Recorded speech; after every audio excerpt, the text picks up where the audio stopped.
राष्ट्रीय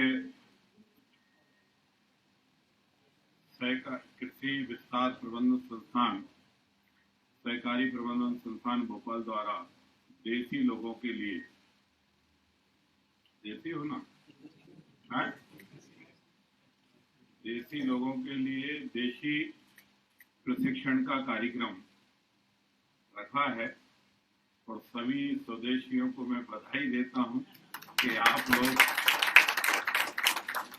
लोग अपने मूल मंत्र की माला जपेंगे, जिससे भारत का भी उद्धार होगा और भारत का भविष्य भी तैयार होगा। मैं ऐसी अपेक्षा रखता हूं। मैं आप सबको पुनः हृदय से बधाई और शुभकामनाएं देता हूं।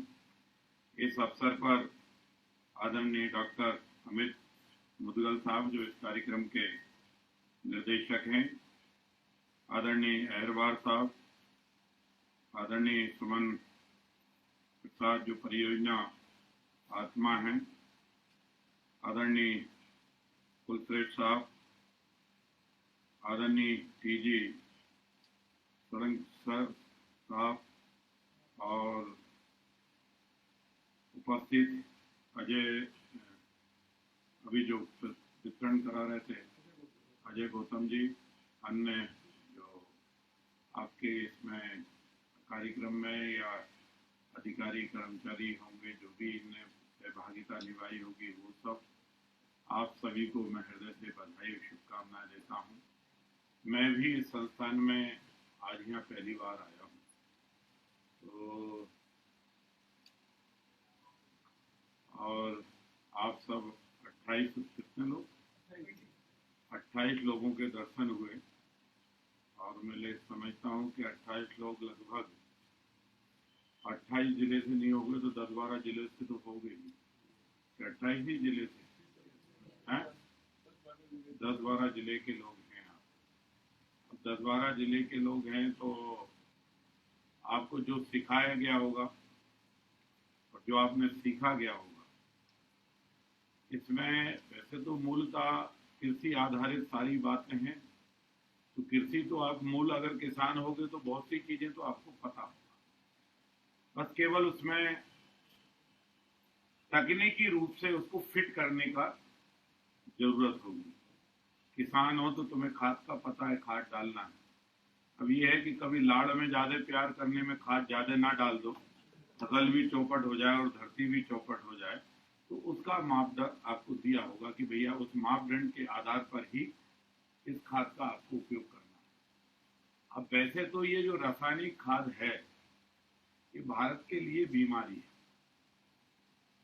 पर चूंकि भारत की बढ़ती हुई जनसंख्या को भोजन पानी देना ये सरकार की मजबूरी हो गई और इसलिए विदेशों से लाल गेहूं आता था तो गेहूं भी आदमी खाता था, तो हमारे जैसा काला आदमी भी तो गेहूं खाते खाते लाल होने लगा, नहीं उसका चेहरा चेंज आ गया।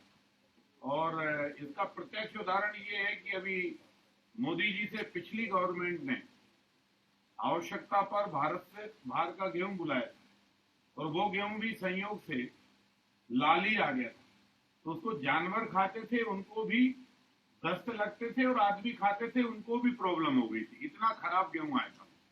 तो ये सूट होने की चीज है कि कौन सी चीज किसको क्या सूट होती है। तो हमारी जो भारत की जो प्रजाति है वो 12 महीने में 3 मौसम देखती है। ये दुनिया को नसीब नहीं है, ये केवल भारत को नसीब है। इसलिए दुनिया का कृषि वैज्ञानिक वो दुनिया में ज्ञान बगाड़ सकता है, लेकिन भारत के साधारण किसान के आगे उसका विज्ञान कमजोर साबित होता है, क्योंकि यहां उसे टाइम के मापदंड अलग तरीके से देखता है।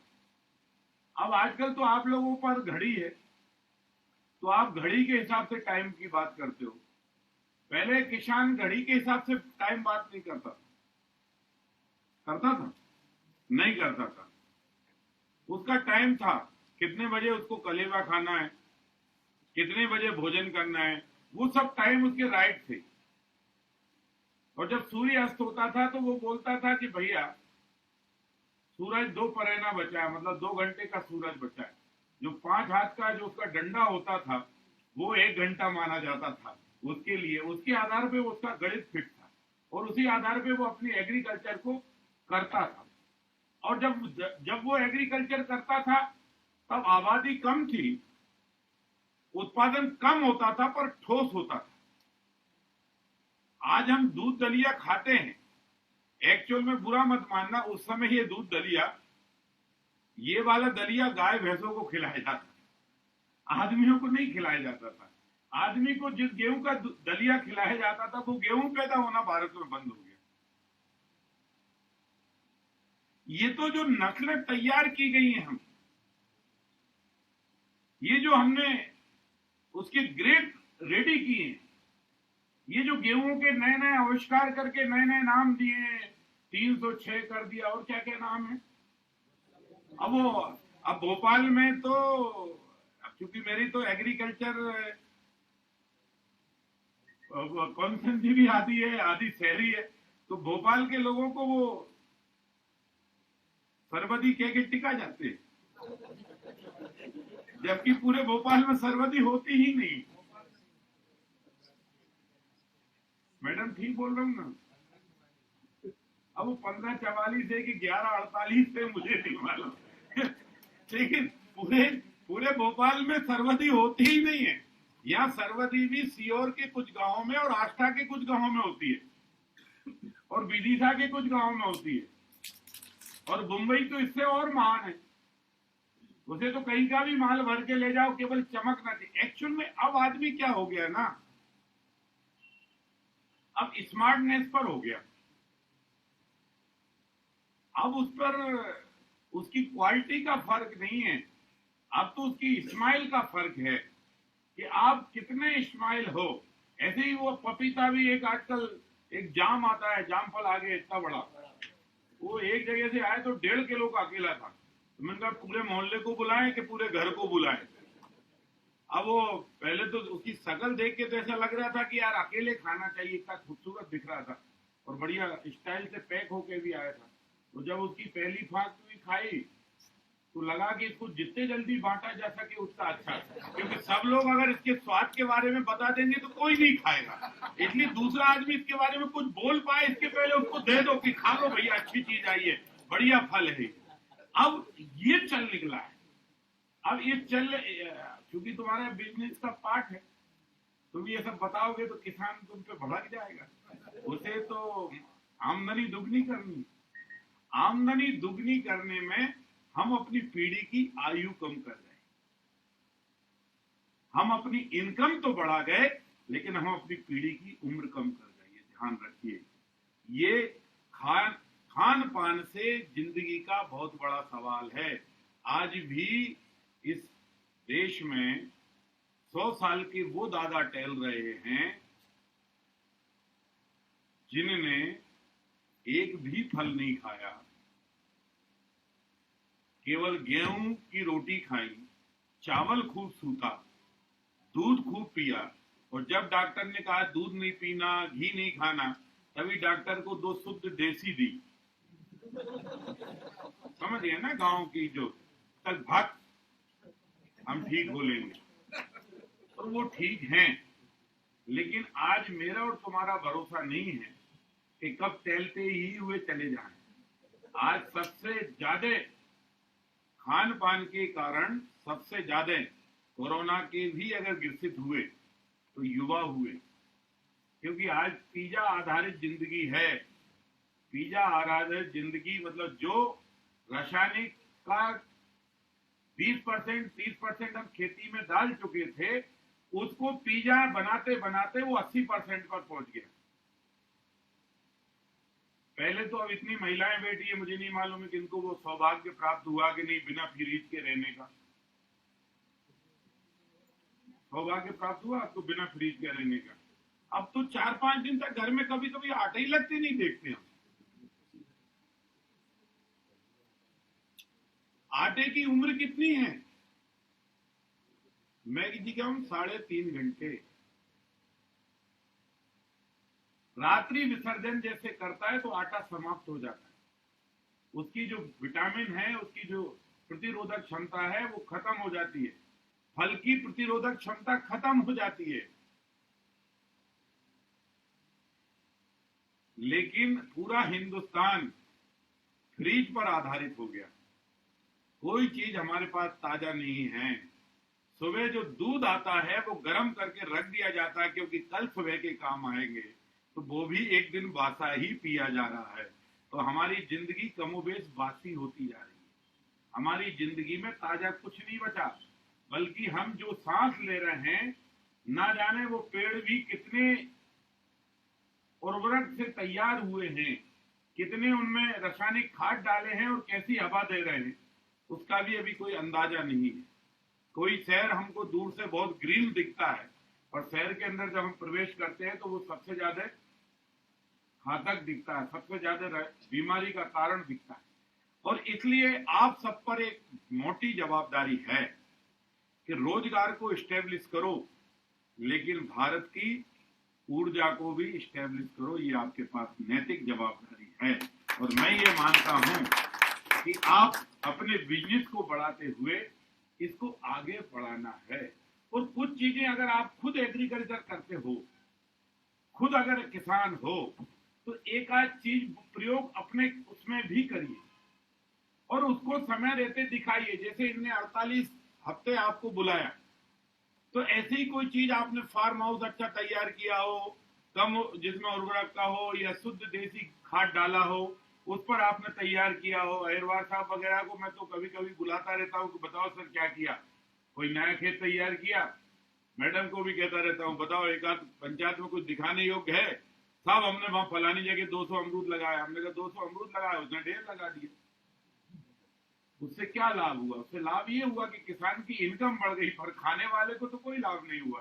पहले तो अमरूद ही दवा था, खाली पेट जो अमरूद खाता था उसे कभी जिंदगी में दवा लेने की जरूरत नहीं पड़ती थी।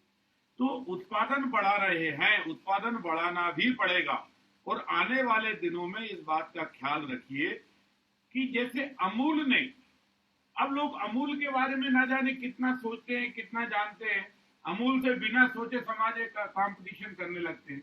अमूल शुद्ध गांव का प्रोजेक्ट है, लेकिन किसी 5 स्टार होटल से कम नहीं है अमूल के रेस्टोरेंट। मैं तो अमूल की 10 से 12 दिन की विजिट पर गया था। मैं चूंकि एक खनिज निगम का चेयरमैन था, तो गुजरात विजिट मैंने रखी थी।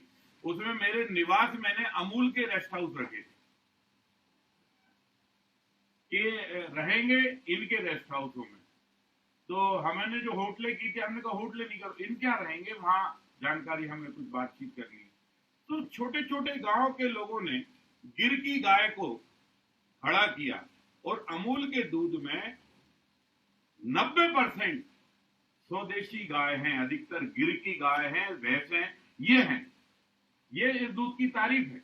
और इसलिए आज वो केवल इंडिया में किसी स्टेट की यूनिट से टकराव नहीं है, बल्कि अंतरराष्ट्रीय दुग्ध यूनिट से अमूल का टकराव है, उनसे लोहा ले रहा है। ये उसकी प्रसिद्धि, और ये भारत के लिए गौरव की बात है।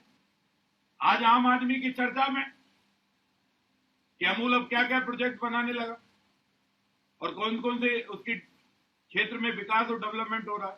और इसलिए कोई काम नहीं है, अब काम करने के तरीके खड़े करने पड़ेंगे। एग्रीकल्चर को अगर सोचो कि खेती के बल पर एग्रीकल्चर बढ़ जाए, तो नहीं। एग्रीकल्चर के जो सपोर्टिंग पार्ट थे वो क्या थे, और क्या थे बताओ, क्या थे उसके सपोर्टिंग पार्ट? पहले एग्रीकल्चर कम था सर, पर एग्रीकल्चर के पास सपोर्टिंग पार्ट थे।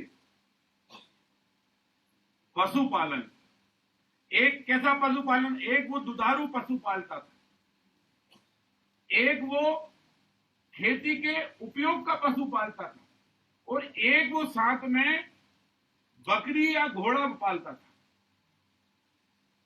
ये उसके सपोर्टिंग पार्ट थे। अब भारत के लोग जब घोड़ा खरीदते हैं तो विदेश से पूछते हैं वहां का घोड़ा क्या है, क्योंकि हमारे यहां वो नस्ल भी खत्म होती जा रही है। ये सब चीजों की, घोड़े की कीमत क्या है आज की तारीख में मार्केट में? 85,000 तो विधिमान बात करो जी। 50-50 लाख का घोड़ा तो अपने ही है, फार्म हाउस पर है, जो मध्य प्रदेश सरकार चला रही है। यही है, घुड़सवारी जहां सिखाते यहां पर है। ये कौन है? अब इस व्यवसाय में कौन आ गए? तो जिंदल घुस गए।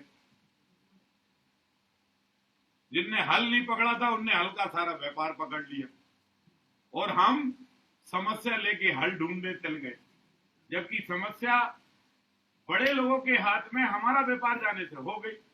और हम में चूंकि एकदम वो आ गया कि यार ये व्हाइट शर्ट है ना, इसको मेंटेन करना जरूरी है, और इसको मेंटेन करना है तो भैंस की पूंछ के पास मत जाओ। भैंस ने पूंछ मटकाई और इस पे छींटे आए, इस पे छींटे आए तो अपनी क्रीज खराब हुई। इस बार सबसे बड़ी लड़ाई है वो है क्रीज की, खुद को मेंटेन करने की लड़ाई है। और दुनिया में वही व्यक्ति जंग जीतता है जो जंग में उतरता है। जब आप कृषि के व्यापार में उतरो तो शर्ट की क्रीज मत देखो, केवल कृषि के व्यापार में उतरो। जिस दिन व्यापार खड़ा हो जाएगा उस दिन शर्ट की क्रीज बनाने वाले 100 लोग तुम्हारे लाइन में आके खड़े हो जाएंगे। ये व्यापार, ये व्यापार। हम व्यापार को शर्म से जोड़ देते। अब तो गांव के किसान के लड़के को भी बोलो तो खेत बिना मोटरसाइकिल के जाते ही।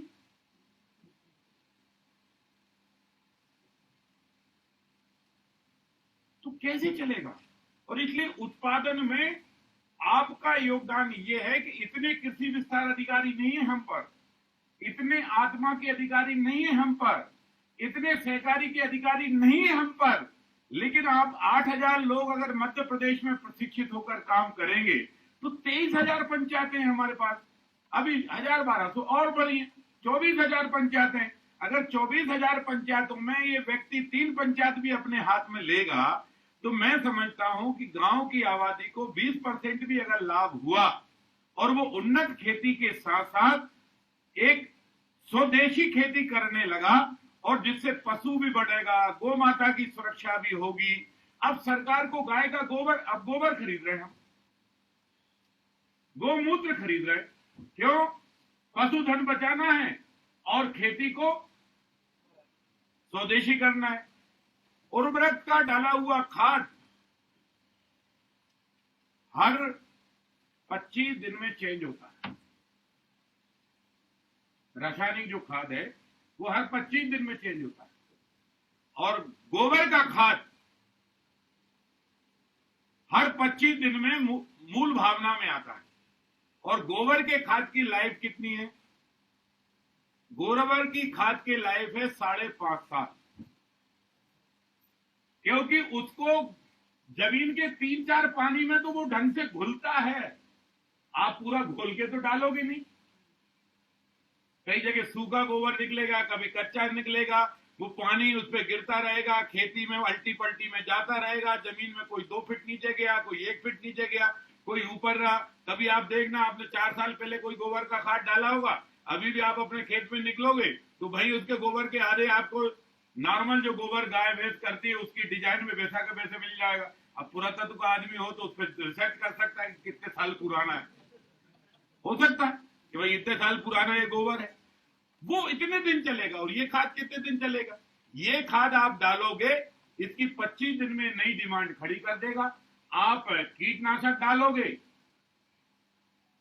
कीड़ा मारने वाला, तो फिर वो कचरा खड़ा कर देगा। कचरा मारने वाला डालोगे तो फिर वो कीड़ा खड़ा कर देगा। कीड़ा मारने वाले डालोगे तो वो कुछ रोग में चेंज ही ला देगा, पीलापन ला देगा। फिर उसके लिए कोई खाद उर्वरक डालोगे फिर और ले आएगा। और अंतिम में क्या है कि अंतिम में वो पूरे पेड़ को देखोगे तो आपने 10-20 इंजेक्शन इसको रासायनिक के दे दिए हैं, उससे वो खड़ा है, उसके बल पर वो आकर लोगों का पेट भर रहा है।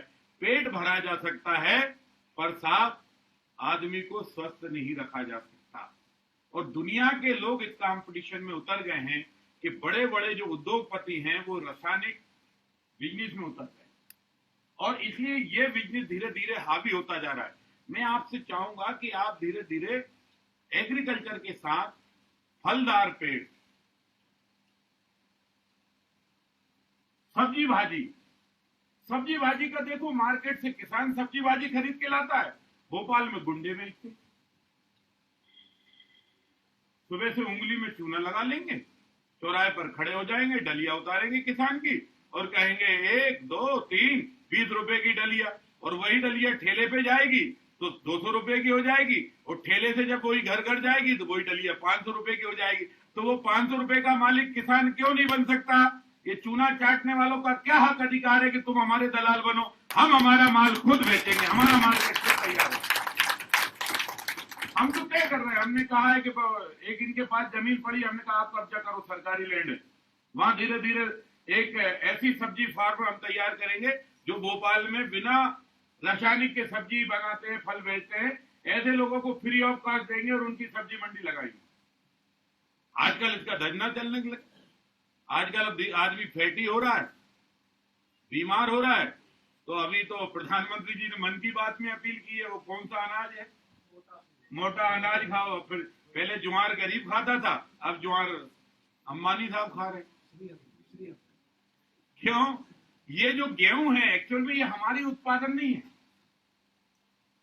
हमारा तो मूल अनाज जो है, अन्न जो है जिसको कहते हैं, वो क्या है? वो जो पूरा साउथ खाता है, वो चावल है।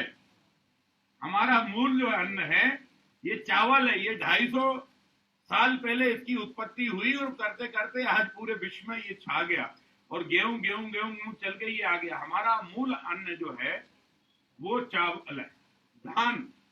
और आज भी मोटे तौर पर जब लड़का लड़की का विवाह होता है तो उसमें गेहूं नहीं दिए जाते, उसके हाथ में धान का ही कटोरा दिया जाता है। मतलब वही है अन्नपूर्णा, क्योंकि जो धान का कटोरा है वही अन्नपूर्णा है। और उसको जिंदा और सम्मान के लिए क्या कहा गया है? उसको जिंदा और सम्मान रखने के लिए चावल को अक्षत कहा गया, और अक्षत गणेश जी के नाम पर रखा है, जिससे आदमी उसका सम्मान करे, उसको फेंके नहीं। वो लाभ की जरूरत नहीं है, वो पेट की जरूरत है। और जो पेट की जरूरत है, समझदार रहो, आदमी उसे लात में मत आने दो, उसे पैर में मत आने दो। क्यों? क्योंकि वो तुम्हारे पेट की जरूरत है, उसको पूजनी रखो और उसको बंद नहीं रखो। ये उसके अंदर साइंस डाला, हमारा ये धार्मिक साइंस डाला। और इसलिए अगर ये धार्मिक साइंस डाला तो उसके पीछे ये है, भारत में वृक्षारोपण किया एक जमाने में, कितना पूरे देश में यूकेलिप्टस लगा दिए, गांव में शहर में जहां जाओ, भैया ये क्या हरियाली? हमने कहा कौन सी? वो पेड़ दलदल जमीन के लिए आया था, वो खेतीहर जमीन में घुस गया। जितना जमीन की उर्वरक शक्ति यूरिया डालने से खत्म होती है, उससे ही ज्यादा यूकेलिप्टस लगाने से खत्म होती है।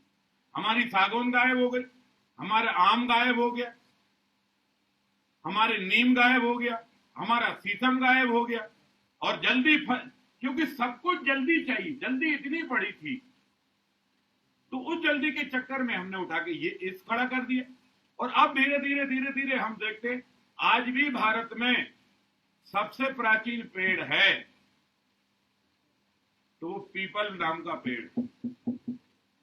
और पीपल की डिमांड और जरूरत लोगों को कब समझ में आई? जब सिलेंडर ढूंढते रहे, रोटी बनाने वाला नहीं, कोरोना में, तब समझ में आया कि यही एकमात्र भगवान है जो बिना मांगे हमको ऑक्सीजन दे सकता है। इसलिए इसकी चिंता करो, इसे कटने मत दो, इसे रखो, सुरक्षित रखो। तो पर्यावरण विशेषज्ञ ले लीजिए, जलवायु के विशेषज्ञ ले लीजिए, अगर इंग्लैंड को एयरपोर्ट बनाना है तो वो कोई भी तालाबपुर की एयरपोर्ट बना देंगे, और अगर हमें कुछ बनाना है तो वो तुरंत ज्ञान दे देंगे। मतलब तुम्हारी सेहत के लिए हम नुकसान भोगे, पर तुम्हारी सेहत ठीक होनी चाहिए। तो ये मॉरल ड्यूटी है कि अगर तुम्हें अपनी सेहत ठीक रखनी है तो हमें भी अपनी सेहत ठीक रखनी है। तुम भी अपने तालाब बचाओ, तुम भी अपने पेड़ बचाओ, हम भी अपने बचाएंगे। और इसलिए आप अपने बिजनेस को साथ गांव बचाइए। आपका बिजनेस किससे है? बताइए किससे है?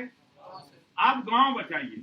और गांव कैसे बचेंगे? जब गांव में पढ़े लिखे नौजवान रोजगार करेंगे। वो 10,000 रुपए महीने की भोपाल में नौकरी नहीं करेगा, बल्कि वो एक डेयरी व्यवस्थापित करेगा, और वो डेयरी को संचालित करके 10,000 लोगों की रोजगार वाली 10 लोगों को नौकरी देगा तो वो 1 लाख तो लोगों को पगार में देगा और खुद मालिक बनकर बैठेगा। ये रोजगार किसको खड़ा करिए। अब दूध आपको कहां, वहीं से उठा रहे हैं हम दूध। देखो 2 चीजें देश में कभी बंद नहीं हो सकती। क्या? खाने के लिए चाहिए, ठीक है कि नहीं? आदमी पैदा होगा तो दूध भी चाहिए। हाँ, विदेश की ये कोशिश है कि वो दूध घी पर आप जितने भी एलोपैथी के या बड़े जाओगे वो पहले आप दूध तो नहीं लेते। क्या लें भैया? दूध नहीं, दारू लें? क्या लें? दूध क्यों नहीं लें? क्यों नहीं लें? ये जो बच्चों को सिखाया जा रहा है और माँ बाप भी इस पर जोर नहीं दे रहे। देखो अगर बेटा बेटियों को स्वस्थ रखना है तो चाहे उनमें एक डंडा मारना पड़े, पर रात में उनको 1 गिलास गरम गुनगुना दूध हल्दी डालकर जरूर पिलाया करो, जिससे उनकी आयु भी लंबी होगी और उनकी प्रतिरोधक क्षमता भी मजबूत होगी। ये जरूरी है, ये जरूरी है, ये करना है। कुछ लोगों, कुछ चीजों का स्वदेशी इलाज है, क्योंकि अपन क्या है, देशी आदमी, अपना इलाज विदेशी नहीं कर सकता, क्योंकि इलाज भी मन से सूट होना चाहिए ना भाई। अब मरीज को सूट ही नहीं हो रहा क्योंकि मरीज का मन ही नहीं मान रहा कि ये दवा मुझे अच्छा कर देगी। मन भी मानना चाहिए कि मुझे ये ठीक कर सकता है। यही तो आस्था है भारत की, इसलिए तो भारत नहीं टूटा कि भारत की अगर भगवान पर आस्था लग गई तो चाहे जैसा वैज्ञानिक आ जाए, तुझे भी झक मारा के भगवान के ही शरण जाना पड़ेगा, तभी भारत तुझे सुनेगा, नहीं तो सुन नहीं सकता। ये भारत की आत्मा है। ये भारत मरा नहीं है, इसलिए भारत जिंदा है, क्योंकि उसकी स्वदेशी आत्मा है, वो कभी मर नहीं सकती। आप गांव में कितने भी बड़े वाले बन जाओ, अगर गांव में आपने अच्छा व्यवहार नहीं किया ना, तो दूसरे दिन जो फटे हाल में चप्पल पहन के घूमे ना, वो तुम्हें निपटा देंगे। मुगालते में मत रहना। वो बोलते भली कम है, पर डिसीजन इतना कठोर लेते हैं कि वो 3 पीढ़ी तक उसका डिसीजन नहीं बदला जा सकता। ये भारत के अंदर आज भी, और इसलिए भारत की तरुणाई, भारत की कृषि या भारत की ऊर्जा वो गांव में बसती है, ना कि शहर में बसती है।